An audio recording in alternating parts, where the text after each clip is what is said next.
Capítulo 1. Una nueva rutina.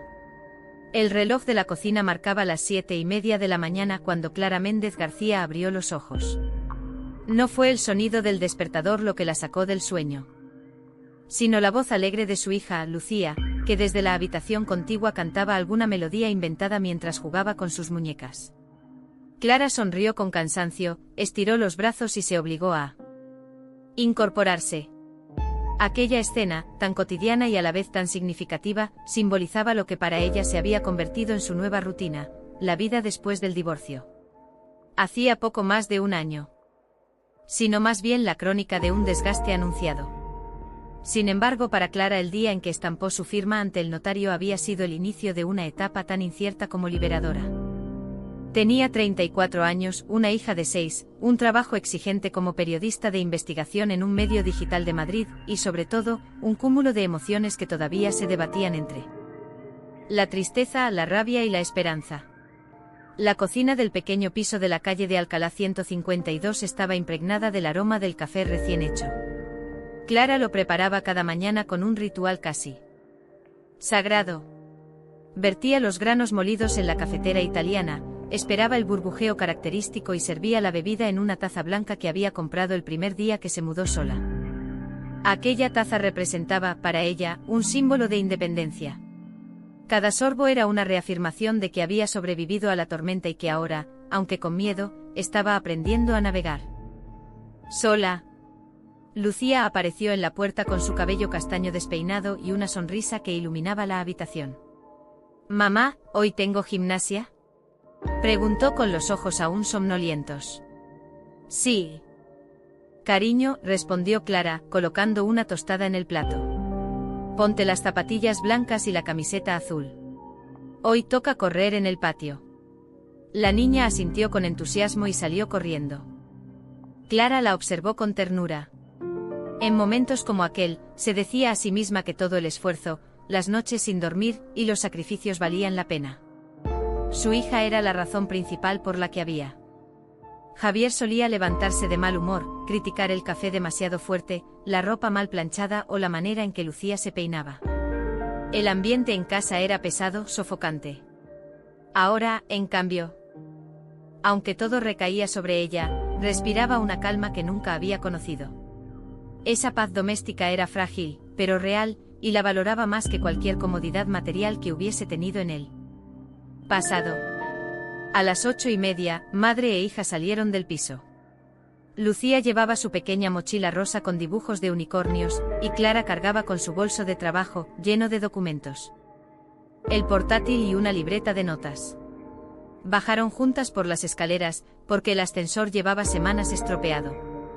A Clara no le importaba aquella rutina de descender los 5 pisos de la finca de ladrillo antiguo se había convertido en un ejercicio de paciencia y resistencia.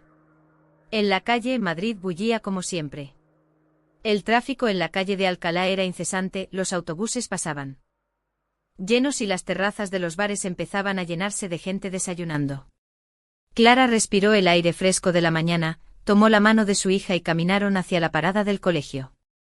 Durante el trayecto, Lucía le contó que estaba aprendiendo una canción nueva y que quería pintarle un dibujo a su profesora.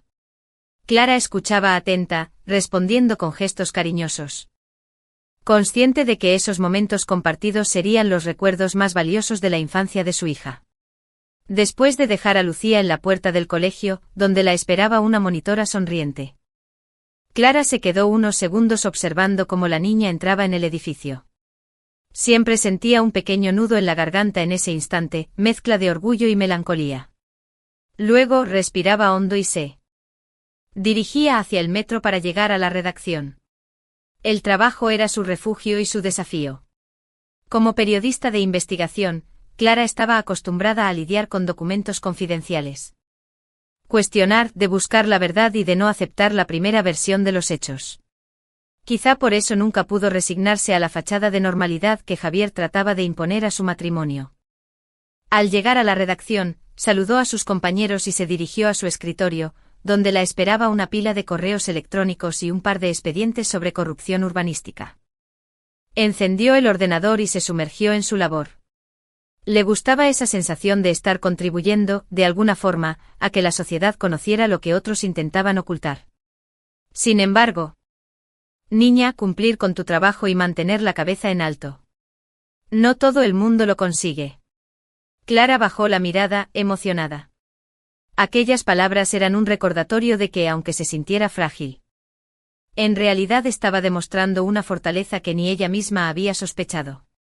Por la tarde, tras una intensa jornada de reuniones y llamadas, regresó a recoger a Lucía al colegio. Estaba construyendo un refugio seguro para ella y su hija. Antes de dormir, Clara se sentó en la cama de Lucía y le leyó un cuento. La niña se quedó dormida abrazando a su osito de peluche. Clara la contempló durante un rato, acariciándole el cabello, y se prometió a sí misma que jamás permitiría que nadie volviera a perturbar esa paz. Cuando apagó la luz y regresó a su propia habitación, tomó su taza blanca, ya vacía desde hacía horas, y la colocó en la mesilla. Era un gesto sencillo, pero para ella representaba un pacto consigo misma, mantener la dignidad, la valentía y la determinación, aunque el camino fuese duro. No sabía todavía que el pasado volvería a irrumpir en su vida de una forma inesperada, cruel y amenazante. Pero en ese momento, al cerrar los ojos, se permitió disfrutar de la calma, convencida de que estaba aprendiendo a vivir de nuevo.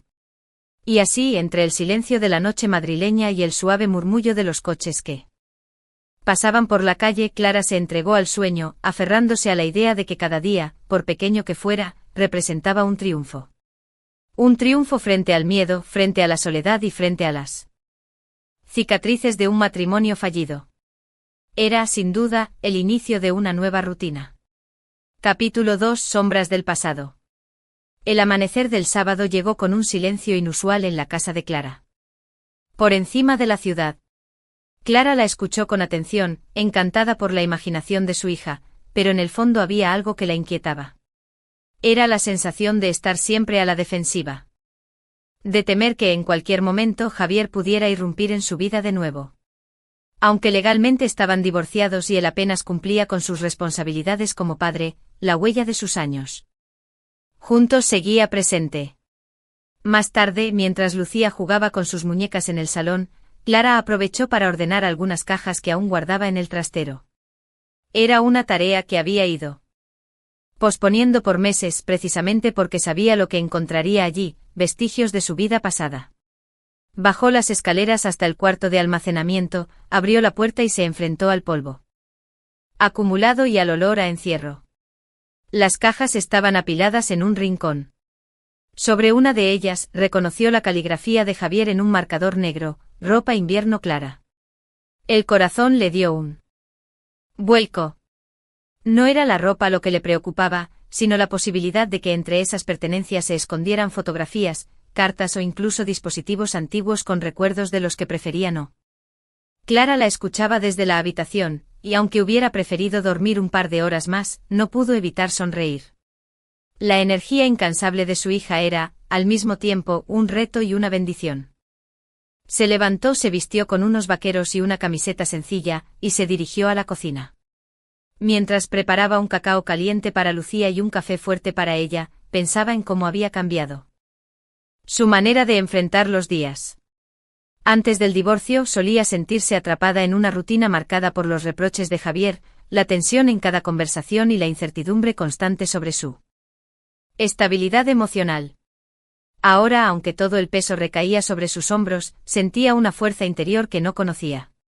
Era como si la maternidad, al quedar sola, hubiera despertado en ella una versión más resistente, más valiente. Cuando Lucía se sentó a la mesa, Clara la observó detenidamente. Los rizos castaños enredados, las mejillas sonrojadas y los ojos brillantes de curiosidad le recordaban cada día que su hija merecía lo mejor. Y lo mejor, se repetía constantemente, era una madre que supiera protegerla, guiarla y enseñarle con el ejemplo. Mamá, ¿podemos ir hoy a casa de los? Condujeron hasta la casa de los abuelos.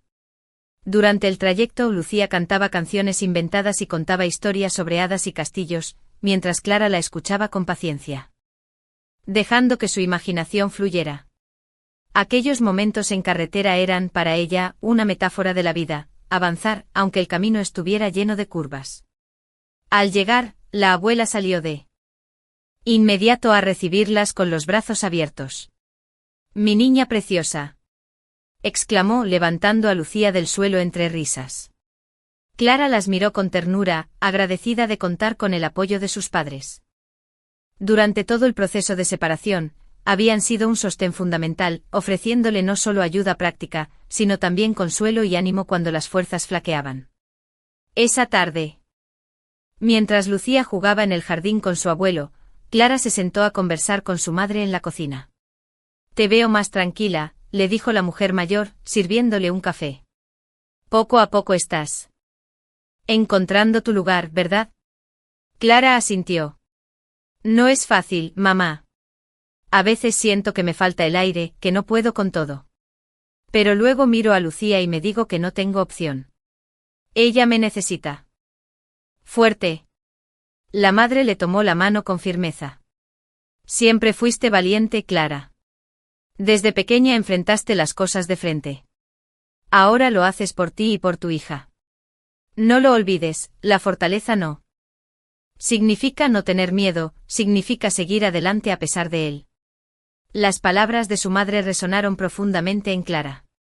Era cierto, no se trataba de eliminar el miedo, sino de aprender a caminar con él sin dejar que la paralizara.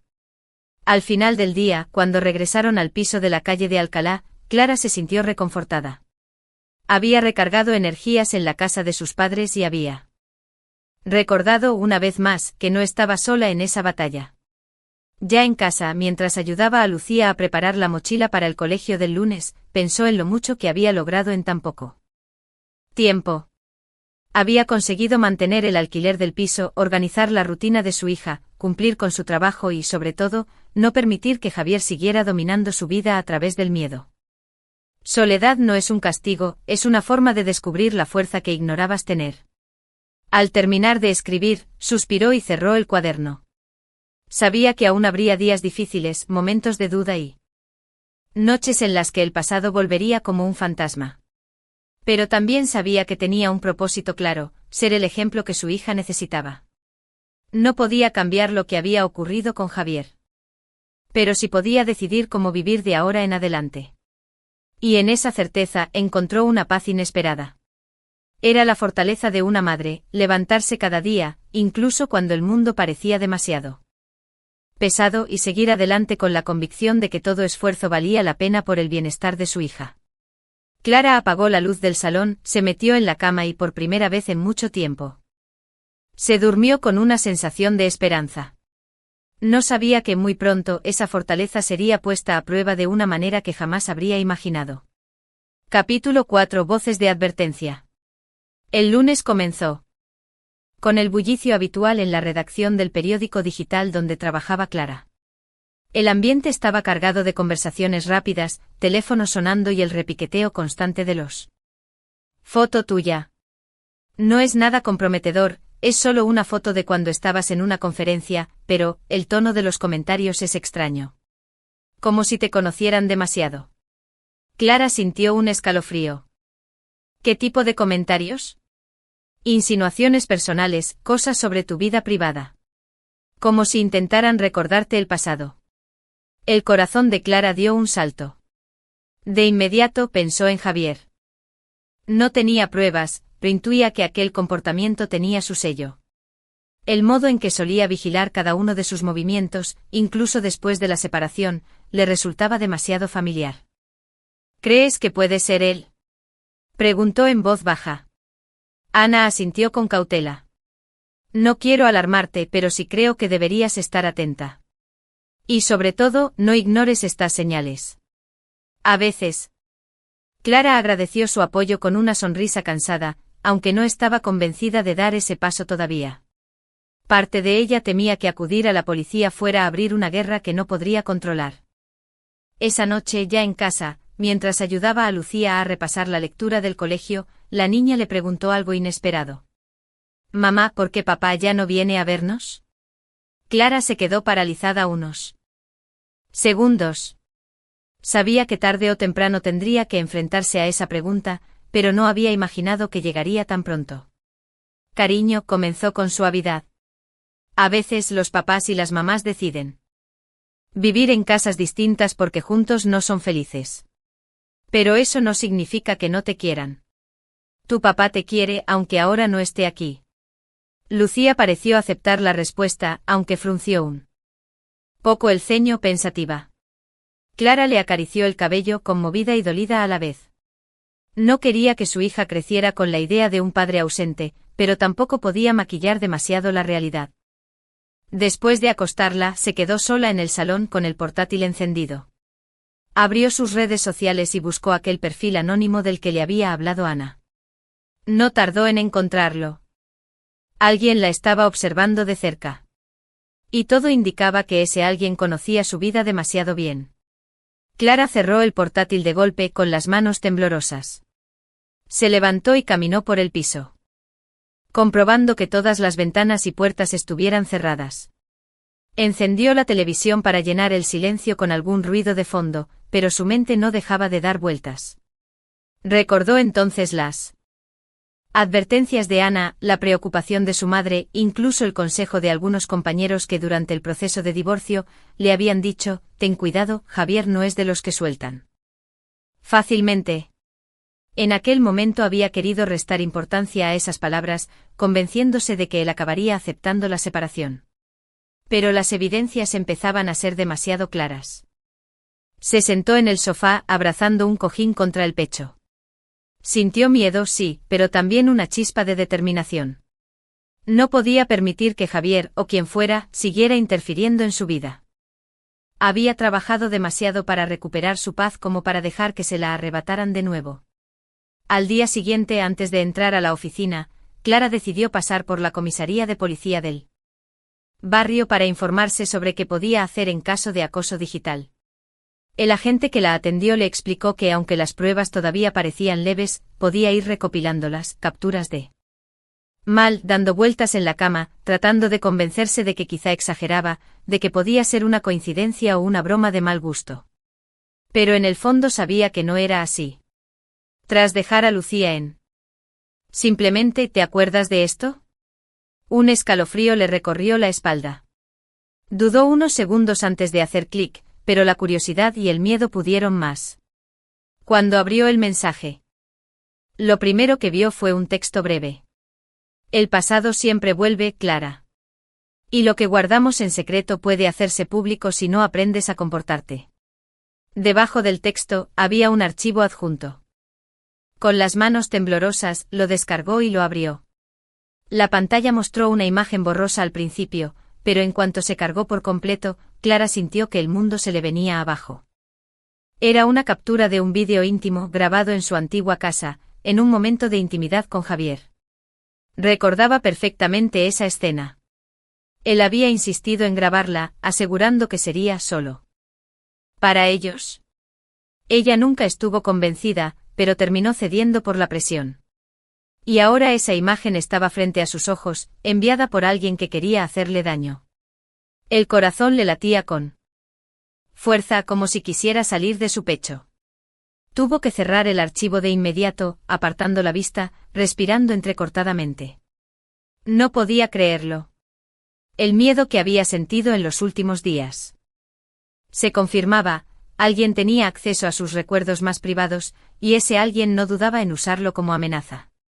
Se levantó de golpe empujando la silla hacia atrás, y salió al pasillo para tomar aire.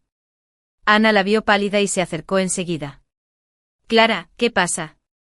Ella dudó en contarle, pero necesitaba desahogarse. Le mostró el correo en su móvil, y Ana lo leyó con el ceño fruncido. Dios mío. Esto es gravísimo. No puedes dejarlo pasar. Esto es chantaje, es acoso, es violencia digital. Lo sé, murmuró Clara, llevándose las manos al rostro. Pero, ¿y si lo hacen público? ¿Y si Lucía lo ve algún día? Ana la abrazó con firmeza. Precisamente por eso no debes callar. Quieren que tengas miedo, que te paralices. Pero tienes que reaccionar. Clara asintió. Aunque la angustia la estaba ahogando. Durante el resto de la jornada apenas pudo trabajar. Cada vez que abría el correo, temía encontrar otro mensaje, otra amenaza. Su mente se llenaba de pensamientos oscuros, ¿y si ya habían compartido esas imágenes en algún foro? ¿Y si más gente las veía? La vergüenza se mezclaba con la rabia. Al llegar a casa esa tarde, trató de mantenerla normalidad con Lucía. Jugaron un rato, prepararon la cena y le leyó un cuento antes de dormir. Pero en cuanto la niña se quedó dormida, Clara encendió su portátil y revisó de nuevo el correo. Había otro mensaje, esta vez más directo. No me ignores, Clara. Tengo mucho más que mostrar. Si no quieres que todos lo vean, será mejor que hagas caso. Debajo, otro archivo adjunto. Prueba de confianza que si ella no aceptaba era porque no lo amaba lo suficiente. Y ahora entendía que todo había sido parte de un patrón, dominarla, someterla, dejarla vulnerable. El miedo pronto se transformó en furia. No podía permitir que él ganara, que destruyera todo lo que había reconstruido.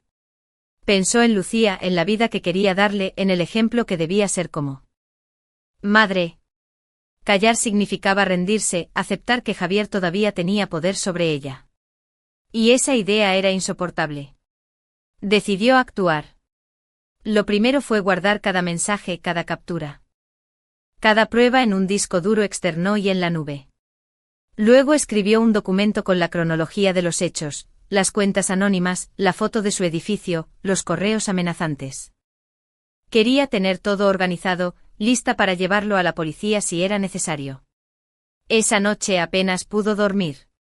Daba vueltas en la cama, imaginando todos los escenarios posibles, Javier negándolo. Todo, ella enfrentando un juicio, los rumores, la exposición pública. Pero también imaginaba algo distinto, el día en que él fuera responsabilizado, el día en que esas sombras dejaran de perseguirla. Al amanecer, miró a su hija dormir plácidamente y tomó una decisión: no iba a dejar que el miedo la silenciara. Haría todo lo necesario para protegerse y proteger a Lucía. Aunque el camino fuera duro, aunque implicara revivir las heridas del pasado, prefería luchar antes que seguir prisionera del chantaje. Y así, mientras el sol iluminaba lentamente las calles de Madrid, Clara se preparaba, sin saberlo, para iniciar una de las batallas más importantes de su vida.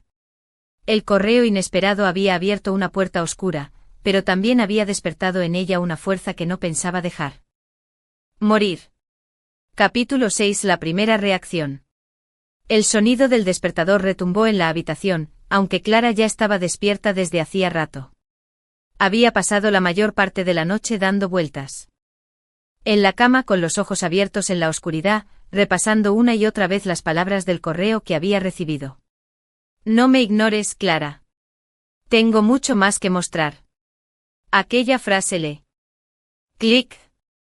La imagen apareció en la pantalla, otra escena íntima, otro fragmento de su vida privada convertido en arma contra ella. Sintió asco, vergüenza, rabia. Cerró el archivo de inmediato. Respirando agitadamente. Se lavó la cara con agua fría, como si eso pudiera borrar la sensación de suciedad que la invadía. Sabía que no podía seguir así. Si se quedaba inmóvil, Javier seguiría teniendo poder sobre ella. La primera reacción debía ser recuperar el control. Y el control comenzaba por hablar. Marcó el número de Ana. Necesito verte, dijo con voz temblorosa. Se encontraron en una cafetería cerca de la redacción. Clara llegó con el portátil en su bolso y una expresión de agotamiento evidente. Ana la abrazó antes de que pudiera siquiera sentarse.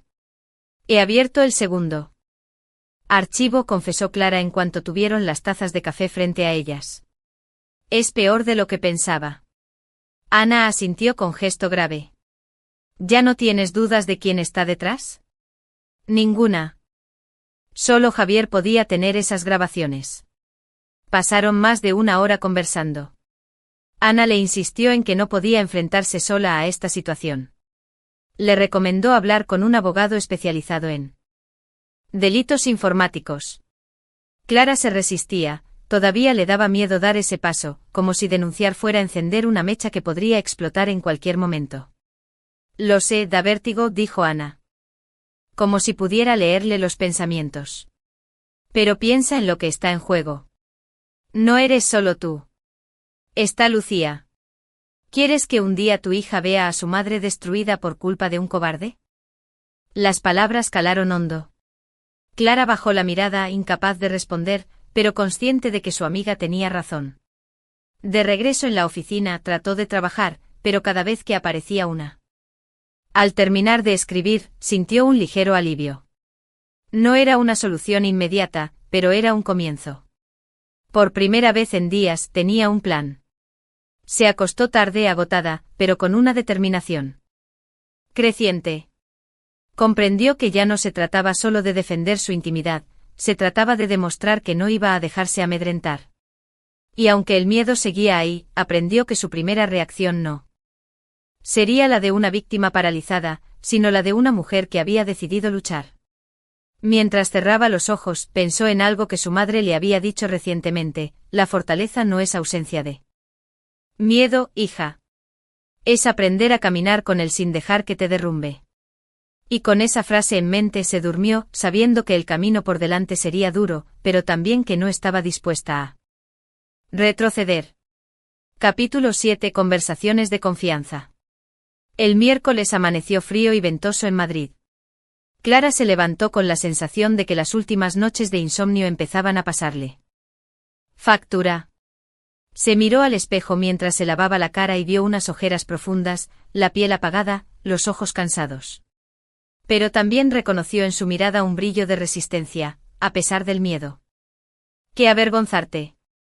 La vergüenza es de quien abusa, no de quien confió. Esas palabras hicieron que Clara sintiera un nudo en la garganta. Ana siempre sabía cómo reconfortarla. La conversación con su madre. Por la tarde Clara condujo hasta la casa familiar. El barrio tranquilo y el jardín cuidado de sus padres le trajeron recuerdos de infancia, tiempos en los que todo parecía más sencillo.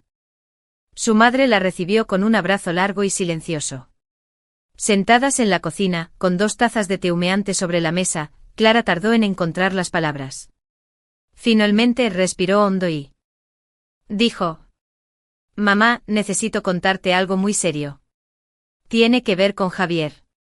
La expresión de su madre se endureció al escuchar ese nombre, pero no interrumpió. Clara explicó lo esencial. Que debía enfrentar esto sola, pero ver la determinación en los ojos de su padre le dio fuerzas. Conversaciones con Lucía.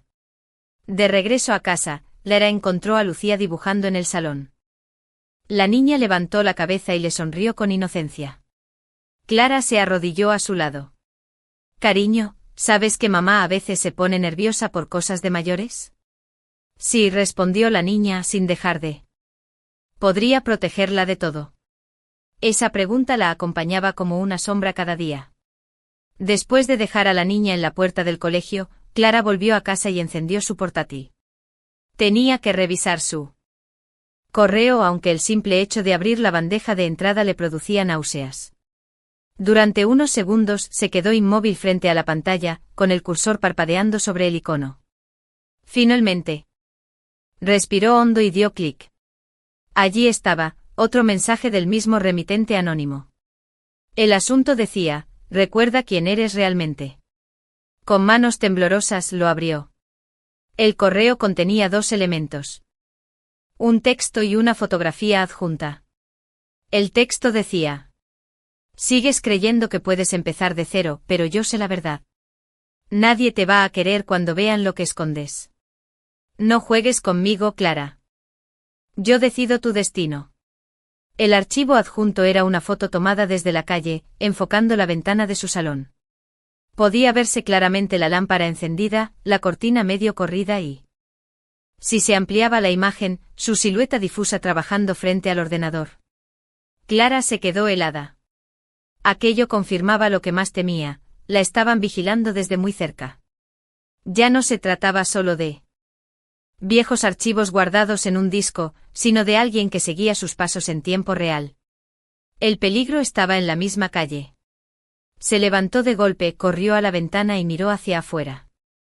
La llovizna caía sobre las aceras mojadas, la gente pasaba con paraguas, los coches avanzaban lentamente. Todo parecía normal, pero Clara sentía que entre esos rostros anónimos podía estar Javier. Observándola. El miedo se transformó en una sensación física, el pecho apretado, la respiración agitada, un sudor frío recorriéndole la espalda.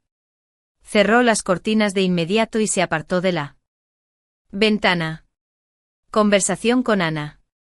No pudo quedarse callada. Marcó el número de Ana con dedos temblorosos. «Han vuelto a escribir», dijo apenas contestó su amiga. «¿Qué te han enviado ahora?» «Una foto de mi casa. Desde afuera, enfocando mi ventana. Ana, esto significa que está aquí cerca, vigilándome». Ana guardó silencio unos segundos, como si procesara la gravedad de la situación. «Clara, ya no puedes esperar más. Tienes pruebas de sobra. Tienes que ir a la policía hoy mismo». Clara cerró los ojos conteniendo las lágrimas. «Lo sé, pero, ¿y si no hacen nada? ¿Y si solo empeora?» «Escúchame», respondió Ana con voz firme. «Cada día que pasa le das más poder. No puedes seguir prisionera del miedo». Las palabras de su amiga la sacudieron. Ana tenía razón. Callar era entregarse a la voluntad de Javier. La visita inesperada. Cuando se disponía a apagar el ordenador, alguien llamó al timbre. Clara se sobresaltó. Se acercó con cautela y miró por la mirilla. Era el portero del edificio, don Manuel, un hombre mayor que llevaba años trabajando allí. Abrió la puerta con cierta desconfianza. «Buenos días, Clara», saludó él. «Perdona que te moleste. Pero quería avisarte de algo. Ayer por la noche vi a un hombre merodeando cerca de la entrada. Estuvo un buen rato dando vueltas y mirando hacia arriba, como si buscara algo. Cuando le pregunté qué hacía, dijo que esperaba a un amigo, pero no parecía convincente. Finalmente se fue». El corazón de Clara dio un vuelco. «¿Podría describírmelo?» Alto, delgado, con chaqueta oscura. No le vi bien la cara porque llevaba la capucha puesta. Clara agradeció la información, aunque por dentro temblaba. No necesitaba una descripción más detallada, estaba convencida de que era Javier. Decisión firme. Después de cerrar la puerta, se dejó caer en el sofá, con la cabeza entre las manos. La confirmación era clara, los correos no eran solo amenazas virtuales. Había una vigilancia física. Y eso la ponía a ella y a su hija en un riesgo mucho mayor. Ese mismo mediodía, tomó una decisión, iba a preparar la denuncia formal. Pasó horas organizando todo, imprimió los correos. Guardó las imágenes en un disco duro, redactó un documento con fechas y descripciones de cada incidente. También anotó lo que le había contado el portero. Mientras lo hacía, experimentaba una mezcla. Miraba de reojo hacia la ventana, temiendo que en cualquier momento viera una sombra afuera. A medianoche, mientras intentaba conciliar el sueño, escuchó un ruido en la calle. Se levantó con cautela. Se acercó a la ventana y abrió apenas un resquicio de la cortina. No vio nada, solo la lluvia cayendo y el reflejo de las farolas. Sin embargo, la sensación de ser observada era tan intensa que se pruebas. El miedo se había confirmado, las sombras del pasado se habían materializado frente a su ventana. Pero en medio de la angustia también había nacido una certeza, no estaba sola y sobre todo, no iba a callar más. Capítulo 9. Investigación personal.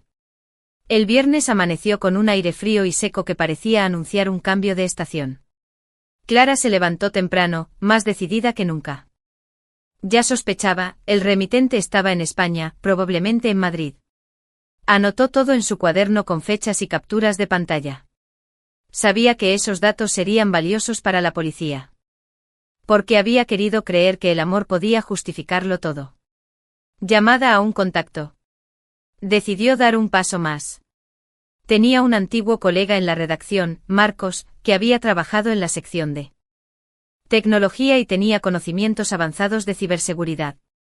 Dudó en llamarlo, pero finalmente lo hizo. «Marcos, necesito pedirte un favor», dijo con voz baja, casi temblorosa. «Claro, Clara». «¿De qué se trata?»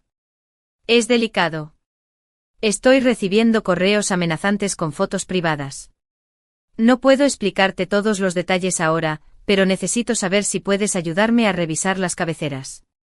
No sin una orden judicial. Pero esto ya es un indicio claro de que la persona no está en el extranjero.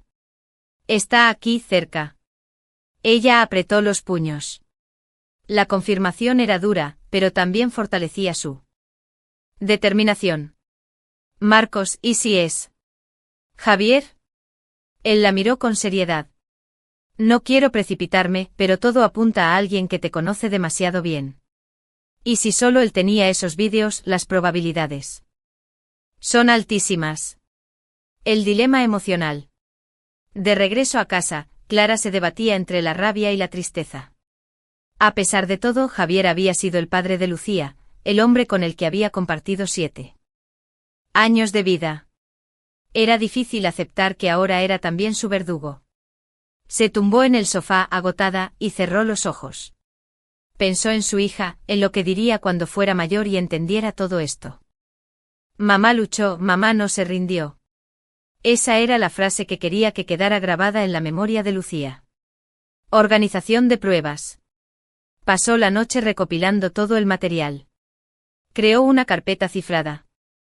En su ordenador y en un disco duro externo. Guardó los correos, las capturas de pantalla, las notas de Marcos y hasta el testimonio verbal del portero que había visto al hombre merodeando. También imprimió copias por si acaso. Mientras lo hacía, se dio cuenta de que aquel proceso, aunque doloroso, le devolvía una sensación de control. Ya no era solo la víctima pasiva de una amenaza. Estaba construyendo un caso, preparándose para enfrentarse a Javier en el terreno legal. Conversación con Lucía. Cuando terminó fue a la habitación de su hija y se sentó a su lado. Lucía dormía profundamente con un peluche apretado contra el pecho. Clara le acarició el cabello y susurró. No voy a dejar que nadie te haga daño, mi amor. Ni a ti, ni a mí. En ese momento comprendió que la verdad y la justicia. Capítulo 10. Huellas digitales. El sábado amaneció con un cielo despejado y un sol frío que bañaba los tejados de Madrid. Clara apenas había dormido, pero se sentía más lúcida que en días anteriores. La investigación personal que había iniciado le había dado un poco de control sobre la situación.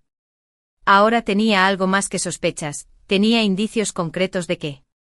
Lleno de números y direcciones. Aunque no era experta, había aprendido a identificar patrones básicos. Notó que uno de los mensajes había sido enviado desde un dispositivo conectado a un proveedor español de Internet. Movistar, leyó en el código. Sintió un escalofrío.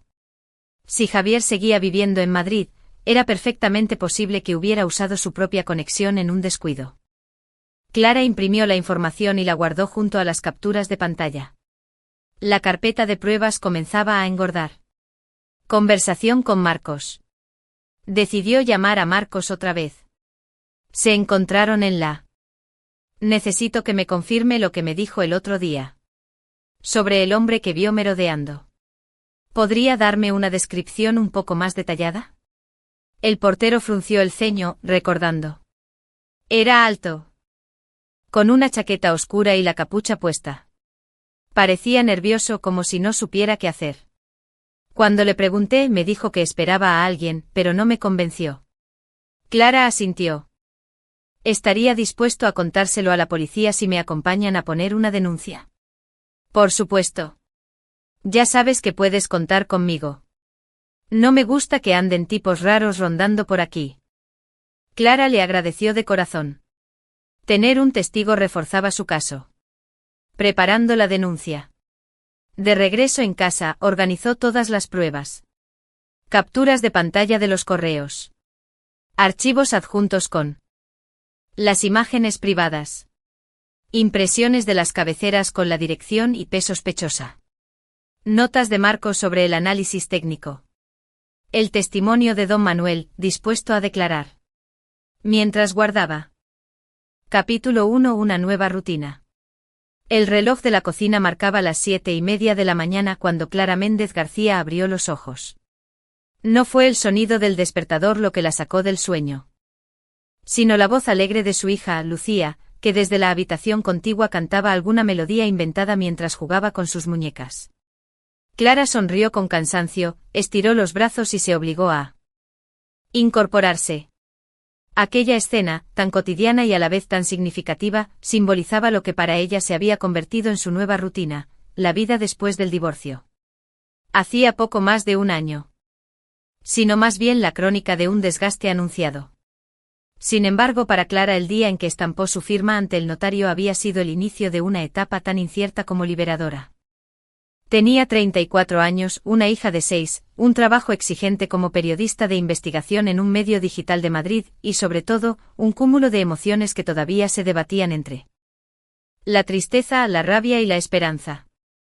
La cocina del pequeño piso de la calle de Alcalá 152 estaba impregnada del aroma del café recién hecho.